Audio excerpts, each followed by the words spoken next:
جناب پروفیسر مسعود عالم فلاحی صاحب۔ السلام علیکم ورحمۃ اللہ وبرکاتہ۔ وعلیکم السلام ورحمۃ اللہ۔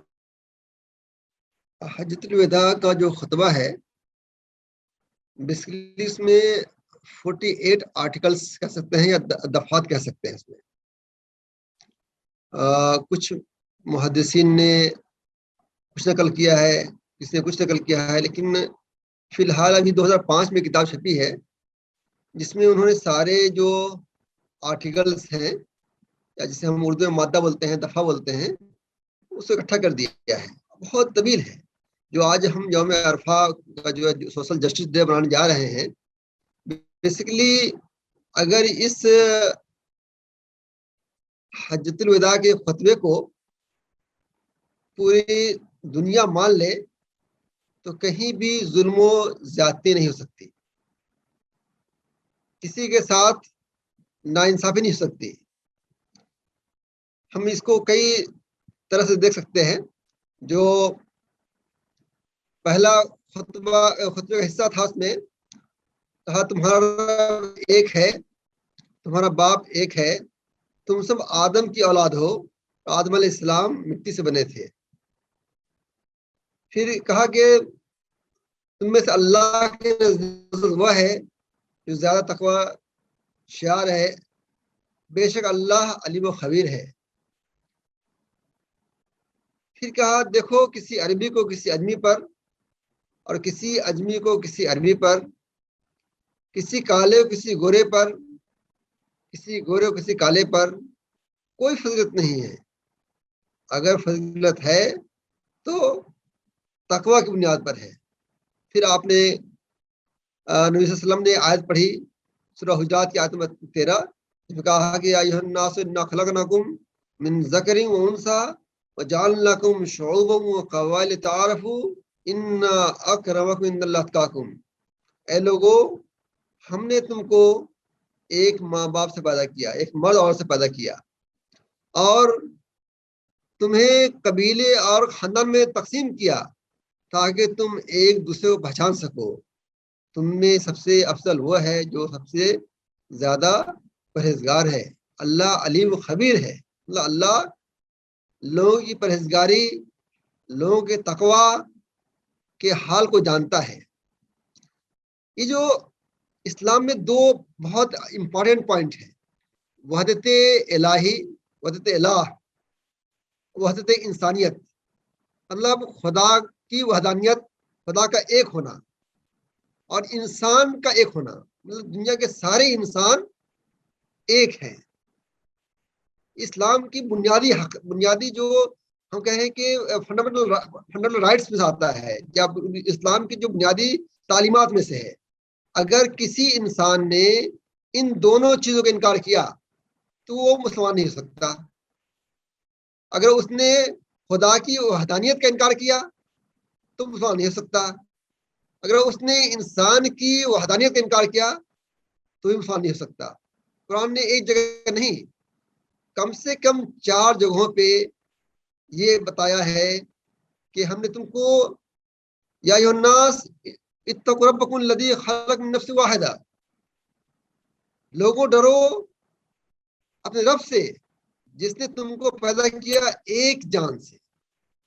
پوری وہ حدیث کی جو مثال موجود ہے کہ آدم اور حوا کا جو ذکر آتا ہے، پہلے آدم تھے بعد میں حوا، جو بھی اس طرح کے جو تذکرے آتے ہیں، اور یہ اس طرح کے آج جو نفس واحدہ جو کہا ہے، یہ قرآن میں 4 جگہ مینشن کیا ہے اللہ نے، کہ ہم نے انسان کو ایک جان سے پیدا کیا۔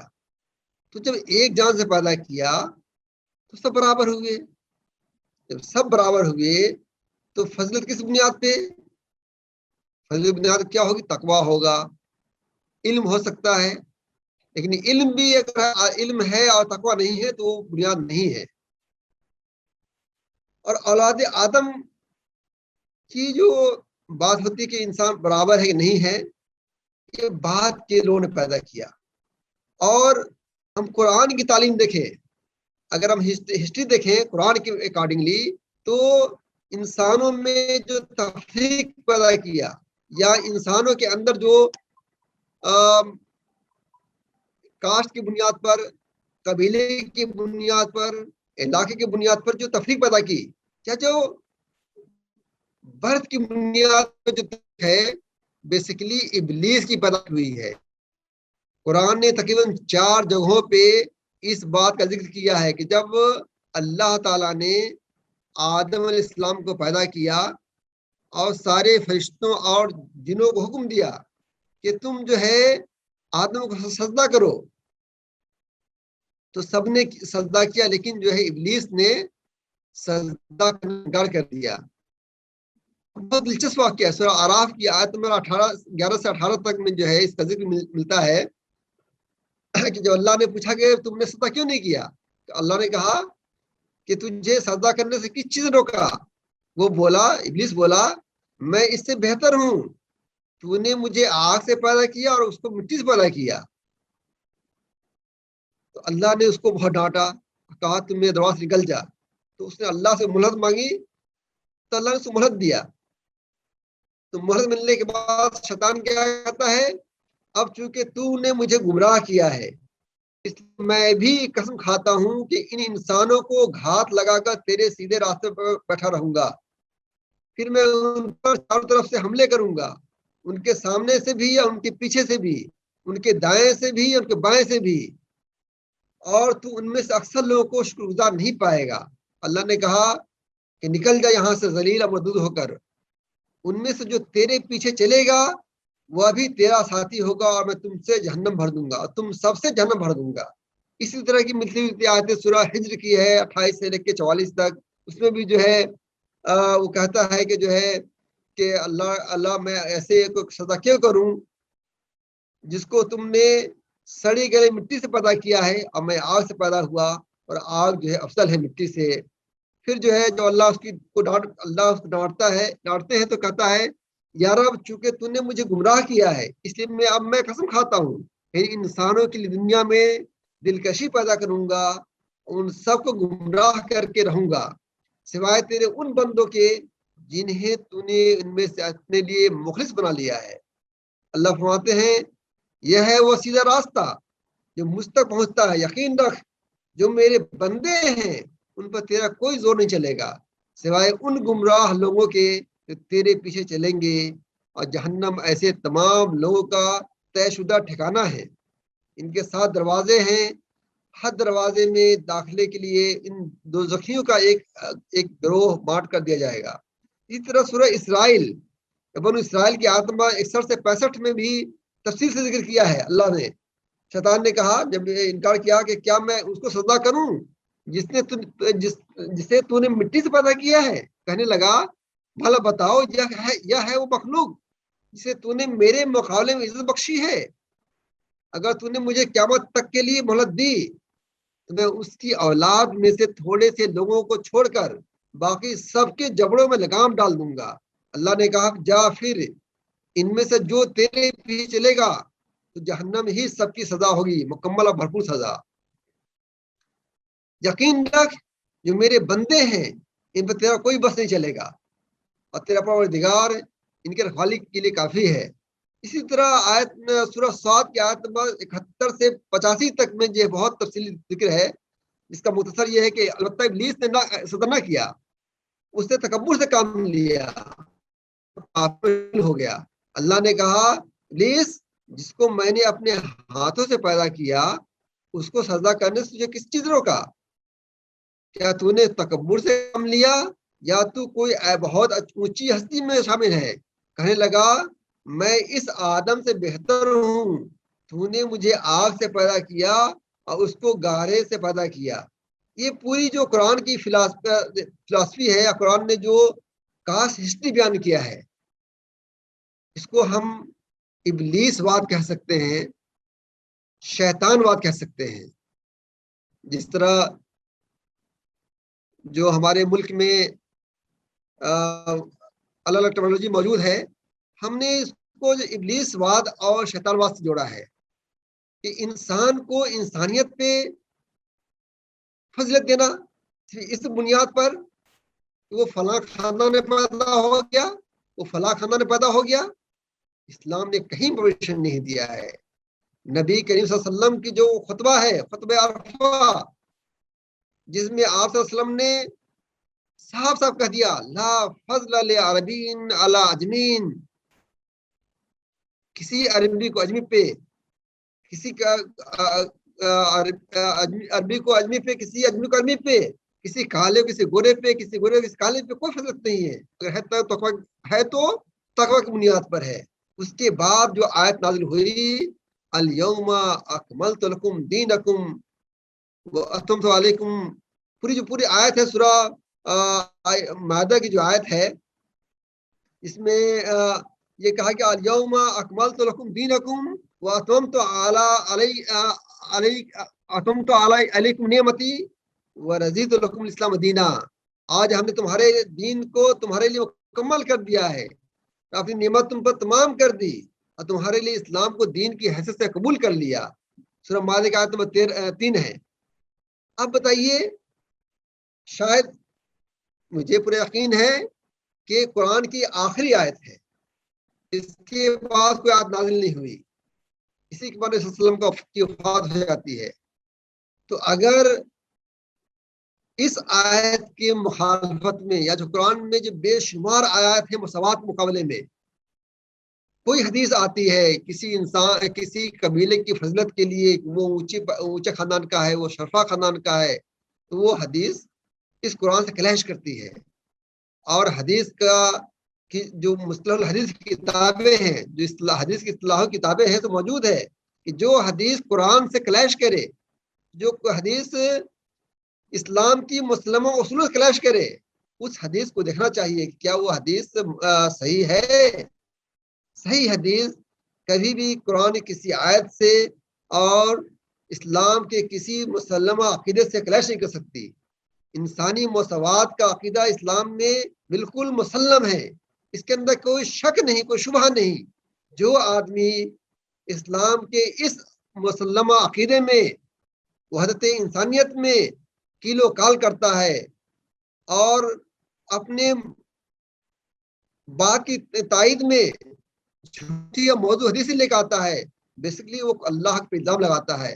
بھائی ہم کوئی بھی انسان پیدا ہوتا ہے تو اس کے ہاتھ میں نہیں ہے، اس کے بس میں نہیں کہ وہ کہاں پیدا ہو، وہ کس خاندان میں پیدا ہو، وہ کالا ہو، گورا ہو، مالدار ہو، امیر ہو، غریب ہو، دیہات میں پیدا ہو، شہر میں پیدا ہو،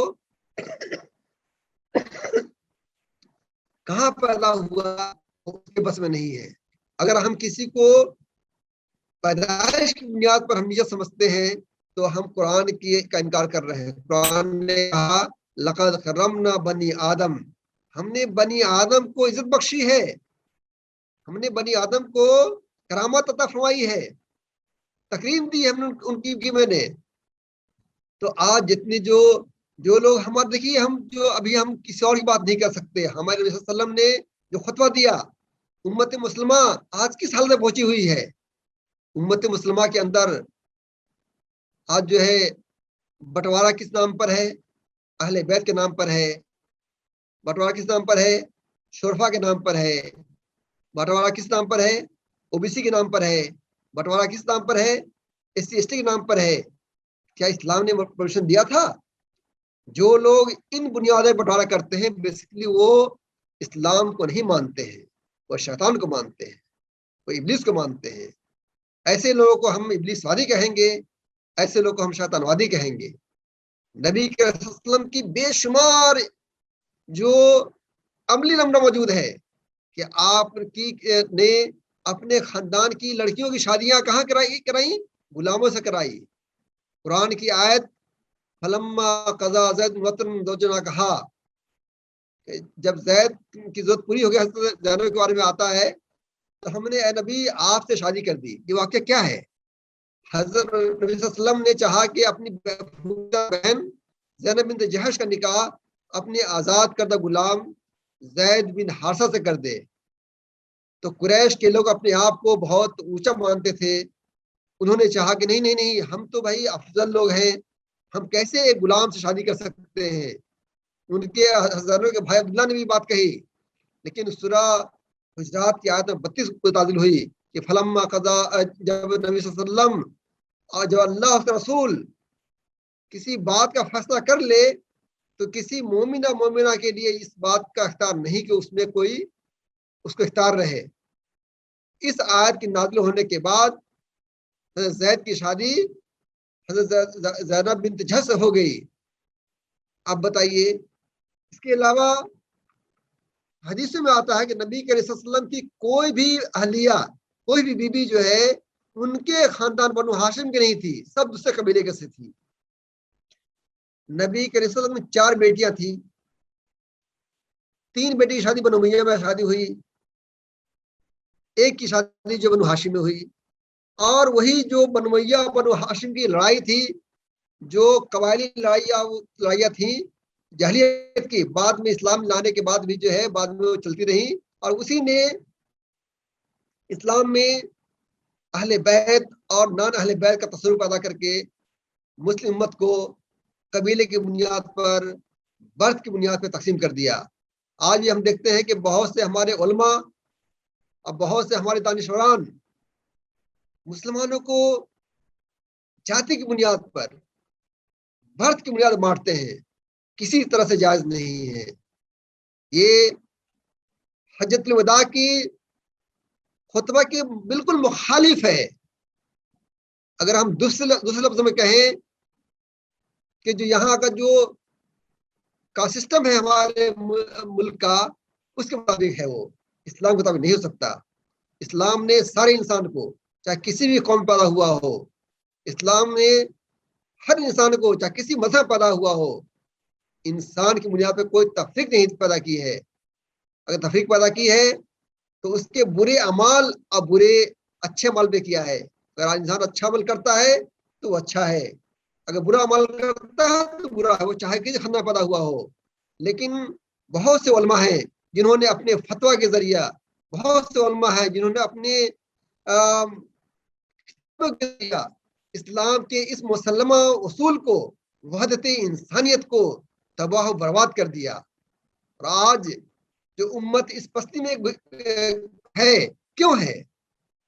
اس لیے ہے کہ جو سو کال مسلم دور کہا جاتا ہے، اصل بادشاہوں نے بھی جو ہے اسلام کو نہیں، انہوں نے بادشاہت کیا ہے، انہوں نے بھی اپنے دور میں جو سو کال پسماندہ برادریت مسلمانوں کی اور ہندوؤں کی، ان کو جو ہے وہ مقام نہیں دیا جو اسلام دینا چاہتا تھا، اسلام کا منشور ہے، اسلام کا جو عقیدہ ہے، اس نے بھی جو ہے کاسٹ کی بنیاد پر، مذہب کی بنیاد پر تفریق پیدا کیا، اور جو سو کال لوڈ کاسٹ کہی جاتی ہے ان کو تحقیق کر کے وہاں شمس الدین التتمش نے اور بلبن نے اپنے حکومت سے نکال دیا۔ اور اس طرح مغل دور میں بھی ہوا ہے کہ لوگ جو ہے اسلام نے جو جہاں شادی کی ممانعت کیا وہاں شادی کر لیتے تھے بادشاہ لوگ، لیکن جو ہے اپنی مسلم کمیونٹی میں شادی کرنے سے منع کرتے تھے، ان کو نیچا سمجھتے تھے۔ آج کے جو یوم عرفہ کا خطبہ ہے، اس کا یہ پورا پیغام ہے کہ سارے انسان اور سارے مسلمان، چاہے وہ کسی بھی برادری کا ہو، کسی بھی مذہب کا ہو، برابر ہے۔ اگر فرق ہے تو تقوی کی بنیاد پر، اگر فرق ہے تو اعمال کی بنیاد پر۔ جس کا عمل اچھا ہے وہ اچھا رہے گا، جس کا عمل برا ہے وہ برا رہے گا۔ اگر کوئی بھی شخص وحدت انسانیت کو کے خلاف بولتا ہے تو وہ ابلیس وادی ہے، شیطان وادی ہے۔ میں اسی پہ اپنی بات ختم کرتا ہوں۔ وآخر دعوانا ان الحمد للہ رب العالمین۔ السلام علیکم۔ مسعود عالم فلاحی صاحب جو کہ پروفیسر ہے، انہوں نے ایک مشہور کتاب کا نظام ہے، اس پر وہ آپ کو امیزون وغیرہ پہ مل جائے گی۔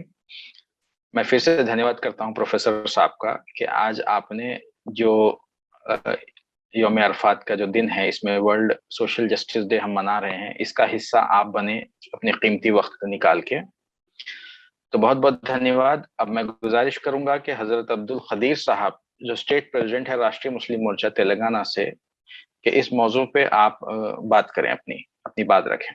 اعوذ باللہ من الشیطان الرجیم، بسم اللہ الرحمن الرحیم، الحمدللہ رب العالمین، الصلاۃ والسلام علی رسولہ الکریم۔ شرکائے مجلس، آج کا جو موضوع ہے، ہم جس موضوع پہ آج گفتگو کر رہے ہیں کہ یہ ایک بہت بڑا وسیع موضوع ہے۔ میں اپنی بات آگے بڑھانے سے پہلے سب سے پہلے میں راشٹریہ مسلم مورچہ کو مبارکباد دیتا ہوں کہ جنہوں نے یوم عرفہ کو یوم مساوات انسانی اور جو ہے انصاف کے طور پر دنیا کے سامنے پیش کرنے کی کوشش کی ہے۔ اور میں راشٹریہ صدر بامسیف کے صدر وامن مشرام صاحب کا بھی جو ہے بہت بہت دھنیہ واد ہے، جنہوں نے اپنی آف شوٹ ونگ کو اس کام کے لیے چنا اور وہ خود اس کی جو ہے صدارت فرما رہے ہیں۔ یوم عرفہ کے بارے میں ابھی تک علماء نے بہت تفصیل سے روشنی ڈالی ہے۔ میں آپ سے یہ کہنا چاہتا ہوں کہ یہ ایک عالمی انسانی منشور ہے جس سے کوئی سردابی نہیں کر سکتا۔ اس کے علاوہ یہ مساوات انسانی کا جو مسئلہ ہے اس وقت پوری دنیا میں ہے، لیکن سب سے زیادہ ہمارے ملک بھارت میں ہے، اور ہمارے ملک بھارت میں پچھلے 4000 سال سے سلسلہ جاری ہے اور ابھی بھی جاری ہے۔ یہ مساوات اور جسٹس کی جو بات ہے، انصاف کی جو بات ہے، پوری دنیا کے لیے پیش کی گئی، لیکن ہم یہ دیکھتے ہیں کہ دنیا نے اپنے اصول جب گھڑنا شروع کیے تو اپنے طور پہ کہیں ہیومن رائٹس بنے اور یونو بنا اور دیگر تنظیمیں بنی، لیکن کسی نے بھی ظلم کو آئیڈینٹیفائی کیا ہے لیکن ظالم کو کبھی ظلم سے روکا نہیں۔ لیکن اللہ کے رسول محمد رسول اللہ صلی اللہ علیہ وسلم نے اپنے خطاب میں، اپنے خطبے میں انہوں نے یہ کہا کہ ظالم کو طاقت کے ساتھ روکا جائے۔ یہی جو ہے مساوات ہے اور یہی انسانی جسٹس ہے۔ لیکن اس سے سرتابی کرتے ہوئے دنیا نے اپنے اصول بنائے۔ یو این او جو ہے، آپ دیکھتے ہیں کہ یو این او جو ہے ظلم کو آئیڈینٹیفائی کیا ہے۔ آپ دیکھ رہے ہیں کہ موجودہ حالات پچھلے 20-25 سالوں میں ہم سب دیکھتے ہیں کہ سیریا میں کس طرح سے ظلم ہو رہا، فلسطین میں کس طرح سے ظلم ہو رہا، لیکن اس ظلم کو روکنے کی طاقت اس لیے نہیں ہے کہ انہوں نے اپنے اصول بنائے ہیں۔ اگر یہ اصول محمد رسول اللہ صلی اللہ علیہ وسلم کے خطبے کے مطابق ہوتے تو بہت جلد یہ سب جو ہے مسئلے حل ہو جاتے۔ میں آپ سے یہ عرض کرنا چاہوں گا کہ یہ آج ہم نے اس دن کو کیوں چنا اور کیوں ہم اس کو جو ہے منانا چاہتے ہیں، اس کے منشا اور مقصد پر میں روشنی ڈالنا چاہتا ہوں۔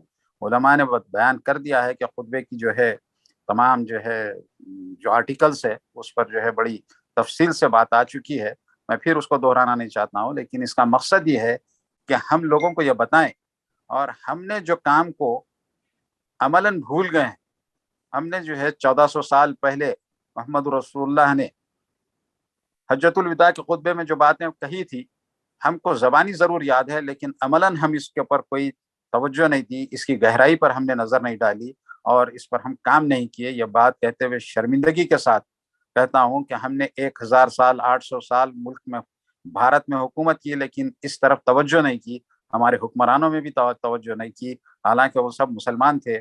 انہوں نے کبھی یہ جاننے کی کوشش نہیں کی کہ اس ملک کا نظام کیا ہے، اس بھارت ملک کا نظام جو ہے اس کو سمجھنے کی کوشش ہی نہیں کی، اور آج تک بھی یہ کوششیں نہیں ہوئی۔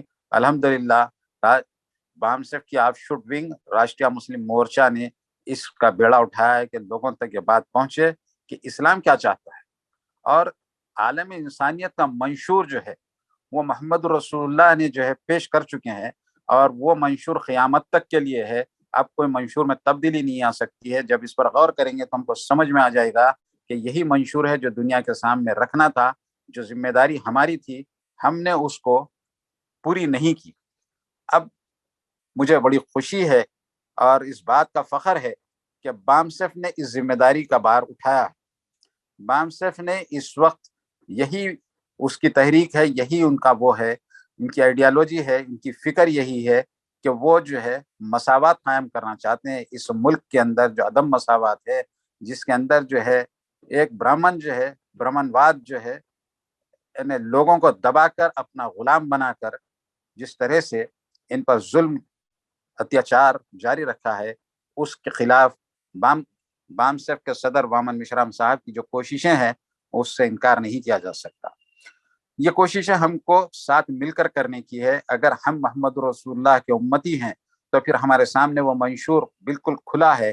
اس منشور کے تحت ہم کو یہ کرنا پڑے گا کہ جو عدم مساوات ہمارے سامنے ہم دیکھ رہے ہیں کہ برہمنواد نے جو ہے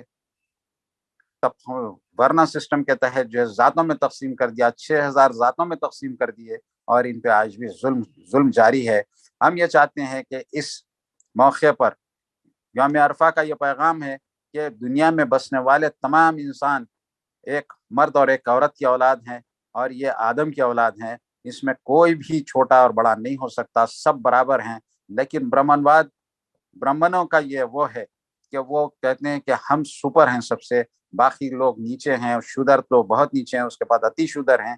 اس طرح سے انہوں نے طبقاتی نظام بنایا اس ملک میں, جس کے نتیجے کے اندر آج جو ہے عدم استحکام قائم ہو رہا اور ظالم اپنا ظلم جاری رکھا ہوا ہے. اور ہم مسلمان اپنی ذمہ داری پوری نہیں کر رہے ہیں کہ ہم ظالم کو روک نہیں پا رہے ہیں. ہم اس لیے نہیں روک پا رہے ہیں کہ ہم نے اس میسیج کی گہرائی کو محسوس ہی نہیں کیا. جو میسیج محمد رسول اللہ صلی اللہ علیہ وسلم نے سارے عالم انسانیت کے لیے دیا, اس کے اندر مخصوص نہیں کیا. یا ابھی پروفیسر صاحب نے بتا رہے تھے کہ یا ایھا الناس کہہ کر مخاطب کیا ہے, اے لوگوں سے مراد یہ ہے کہ وہ سارے لوگ کا وہ کسی مذہب, کسی نسل, کسی رنگ اور کسی جگہ کے ہو سکتے ہیں, ان سب کو مخاطب کر کے کہا کہ جو ہے یہ انسانی منشور یہ ہے, عالمی منشور, عالمی انسانی منشور یہ ہے کہ اس پر اگر قائم رہیں گے تو یہ دنیا میں توازن قائم رہے گا, ورنہ عدم توازن کا شکار ہو جائیں گے. آج ہم دیکھتے ہیں کہ جن ممالک میں اور ہمارے ملک میں آج ہمارا ملک عدم توازن کا شکار ہے. آج ہمارا ملک جو ہے پیچھے کی طرف ترقی معکوس کی طرف ہے, اس کے پاس انسانیت کا کوئی کسی قسم کا کوئی نظریہ نہیں ہے. تو ہم کو یہ چاہیے کہ ہم مسلمان اس وقت جو BAMSEF کی تحریک کے ساتھ جڑ کر یہ سماجی انصاف قائم کریں, سماجی مساوات قائم کریں. جو لوگ جو ہے پست اقوام ہیں, جن کو جو ہے پست کہا جاتا ہے, جس کو پسماندہ بنا دیا گیا, حالانکہ پست اقوام ہوتی نہیں ہے, کوئی قوم پست نہیں ہوتی ہے.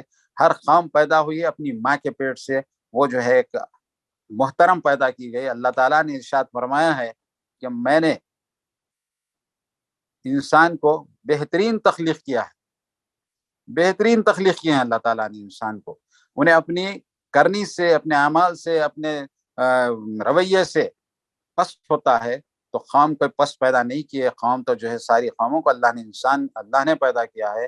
ہم نے البتہ یہ سماج نے ان کو پسماندہ بنا دیا, ان کو اتنا پسماندہ بنا دیا کہ ان کو پڑھنے کا حق نہیں ہے, ان کو مال رکھنے کا حق نہیں ہے, ان کو جو ہے مونچھ رکھنے کا حق نہیں ہے, ان کو پگڑی باندھنے کا حق نہیں ہے. یہ ہمارے بھارت ملک کی استھتی ہے.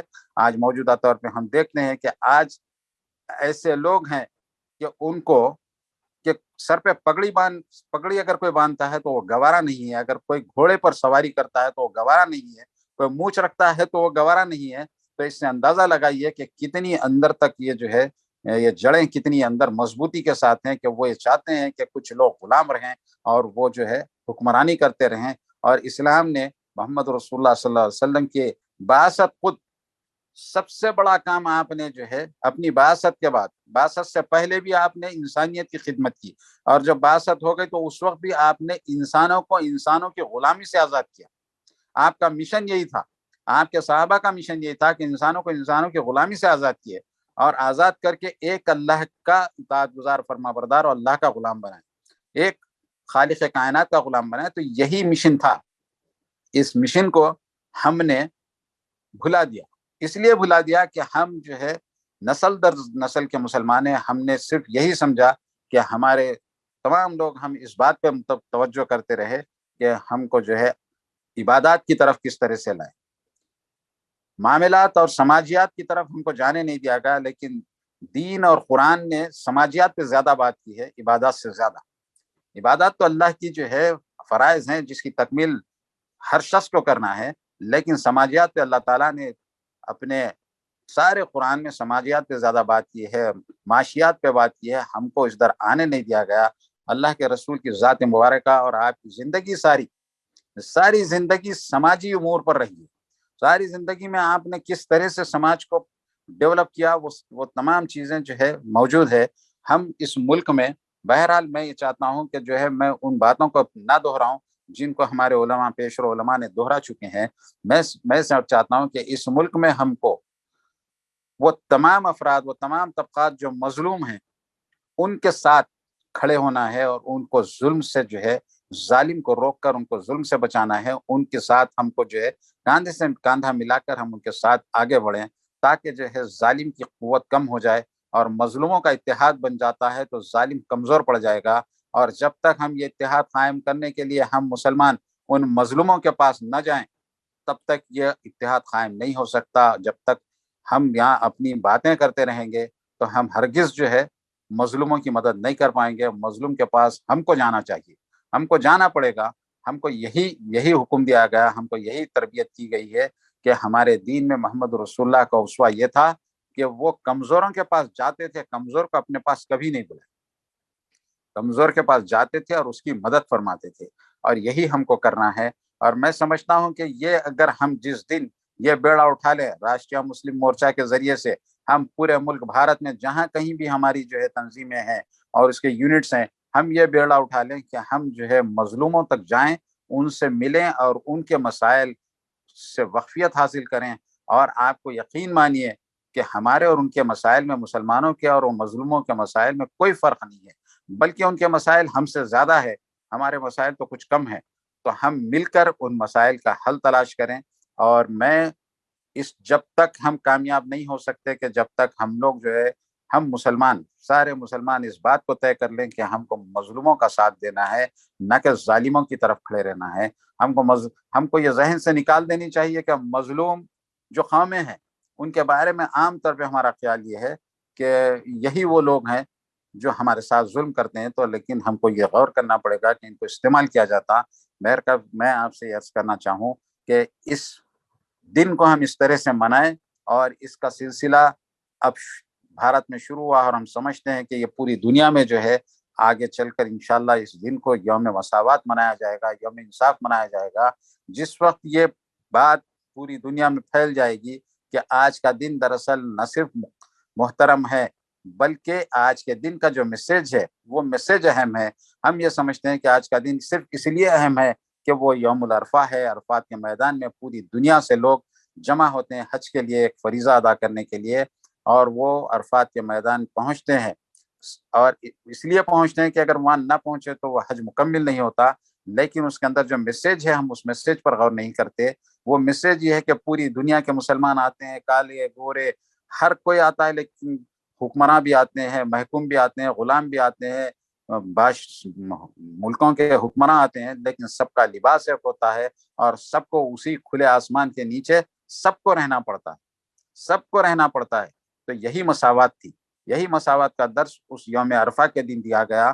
اور یہی آپ کا خطبہ تھا. آپ محمد رسول اللہ صلی اللہ علیہ وسلم نے قیامت تک کے لیے ایک عالمی منشور، عالمی انسانی منشور کو جو ہے پیش کر دیا. اور یہی وہ منشور ہے جس منشور کے تحت ہم اس دنیا میں امن قائم کر سکتے ہیں، اس دنیا کو ترقی کی طرف لے جا سکتے ہیں. ہم اس دنیا میں جو ہے اس دنیا میں اور اس ملک میں اگر امن قائم کرنا ہو تو ہم کو اس منشور پر عمل کرنا ہے. اور یہی منشور کے ذریعے سے ہم اس دنیا میں، اس ملک میں، ہمارے ملک بھارت میں جو 4000 سال کا جو طبقاتی نظام ہے، اس طبقاتی نظام کو توڑنے کی ذمہ داری ہماری تھی اور ہے اور رہے گی. اور انشاءاللہ ہم اس کو اب توڑ کر رہیں گے. بامن مسرام صاحب کی صدارت میں، ہم اس بامصف کی صدارت میں ہم اس مہم میں شامل ہوئے ہیں، اور اس مہم کو آگے اتنا بڑھائیں گے کہ اس ملک سے طبقاتی نظام ختم ہو جائے، سارے انسان برابر ہو جائیں. اور اللہ نے جس کو توفیق دے گا وہ تو جو ہے صاحب ایمان ہو جائے گا. اس ملک میں ایمان جو آیا، اس ملک میں اسلام جو داخل ہوا، وہ اعمال کے ذریعے سے داخل ہوا، معاملات کے ذریعے سے داخل ہوا، اور انسانیت کی بنیاد پر داخل ہوا، نہ کہ یہاں پر جو ہے کوئی قرآن کے کلمات پیش نہیں کیے گئے. جیسا کہ میرے پیشر مقرر نے کہا کہ جب تاجر آئے تو تجارت کے ذریعے سے انہوں نے صاف گوئی سے کی، تو اس سے متاثر ہوئے لوگ. حضرت معین الدین چشتی رحمۃ اللہ علیہ صوفیہ میں جو ہے آپ تشریف لائے تو آپ نے مظلوموں کی مدد کی، بھوکوں کو کھانا کھلایا، اپنا لنگر.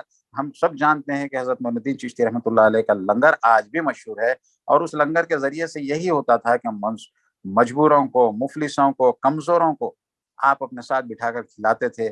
جب تک ہم یہ نہ کریں گے، ہم نے اللہ کے رسول کے اس خطبے کو عملی جامہ نہیں پہنائیں گے، تب تک ہم جو ہے دنیا میں کامیاب نہیں ہو سکیں گے. دنیا کی کامیابی اللہ کے نبی کی اتباع میں ہے، اللہ کے احکامات کی اتباع میں ہے. تو اللہ کے نبی کی اتباع یہ ہے کہ ہم ساری انسانیت کے لیے اپنے آپ کو پیش کریں کہ ہم انسانی اصولوں پر جو اللہ کے رسول نے ہم کو بتایا ہے، ان اصولوں پر اپنی زندگی گزاریں، اور ہم دوسروں کے ساتھ وہی عمل کریں جو اللہ کے نبی نے اپنے خطبے میں کہا کہ کسی کو کسی پر کوئی فوقیت نہیں ہے. لہٰذا ہم وہ تمام مظلوم طبقات جن کو ہم یہ سمجھتے ہیں کہ یہ بہت دبے کچلے لوگ ہیں، ان کو اپنا برابر سمجھیں، اپنا بھائی سمجھیں. اور یہی میسیج اس یوم العرفہ کے موقع پر یہی میسیج ہے جو ساری دنیا کے سامنے ہم کو پیش کرنے کی ضرورت ہے. اور پھر ایک بار میں جو ہے وامن مشرام صاحب کو اس بات کی بہت بہت مبارکباد دیتا ہوں جنہوں نے اپنی سرپرستی میں راشٹریہ مسلم مورچہ کو اس کی طرف توجہ دلائی، اور یہ کام کے لیے جو ہے ہم نے اپنی شروعات کی ہے. اور یہ شروعات انشاءاللہ آگے بڑھ کر پوری دنیا میں پھیلے گی کہ یوم عرفہ کو آئندہ سے جو ہے لوگ یوم جو ہے انسانی مساوات اور جسٹس کے نام پر منائیں گے، نہ کہ صرف روزہ رہ کر مسلمان اکتفا کریں گے، بلکہ یہ موقع پر ہم وہ تمام جو ہے خطبے کی وہ تمام جو ہے آرٹیکلز جن کو جو ہے وہ تمام وہ منشور کو ہم عملی زندگی میں لانے کے لیے اس دن کے سے استفادہ کریں گے، اور پوری دنیا کے سامنے میسیج رکھیں گے کہ ہم اس منشور کو عالم انسانیت کے لیے یہ سمجھتے ہیں کہ اس کے سوا اب کوئی چارہ کسی کے پاس باقی نہیں رہا، کیونکہ دنیا جس طرف جا رہی ہے وہ تو تمام لوگ دیکھ رہے ہیں، ہم بھی دیکھ رہے ہیں، سبھی دیکھ رہے ہیں. اور خاص طور پر ملک بھارت میں اس کا سب سے زیادہ النگھن ہوتا ہے. ہم چاہتے ہیں کہ اس ملک میں ہم اپنی ذمہ داریوں کو نبھائیں گے. اور میں تمام اپنے سننے والوں کو، اپنے بھائیوں کو، اپنے تمام مسلم بھائیوں سے میری 10 بستہ اپیل ہے کہ وہ اللہ کے رسول کے اس خطبے حجت الوداع کے خطبے کو غور سے نہ صرف سنیں بلکہ اس کی گہرائی پر غور کریں اور عملی طور پر اپنی زندگی میں شامل کریں، تاکہ ہم مظلوم طبقات کو جو ہے نا ان کا حقیقی مقام دلائیں، ان کو انسان سمجھیں، ان کو اپنا بھائی سمجھیں. اس کام کے لیے میں تمام لوگوں سے اپیل کرتا ہوں، اور راشٹریہ مسلم مورچہ کے تمام ذمہ داروں سے بھی میری یہی گزارش ہے کہ وہ اس کام کو آگے بڑھائیں اور وامن مشرام صاحب کے ہاتھ مضبوط کریں، تاکہ یہ میسیج جاری رہے اور اس میسیج کے ذریعے سے اس ملک کا نقشہ بدلا جائے.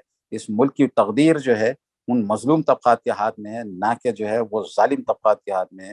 ان کی تقدیر کا فیصلہ تو جو ہے وہی مظلوم طبقات کریں گے انشاءاللہ. یہی بات کہتے ہوئے میں اپنی بات کو ختم کرتا ہوں. مجھے جو وقت دیا گیا اس کے لیے میں بہت مشکور ہوں. شکریہ. اللہ حافظ. بہت بہت شکریہ حضرت عبدالقدیر صاحب، اسٹیٹ پریزیڈنٹ راشٹریہ مسلم مورچہ تلنگانہ.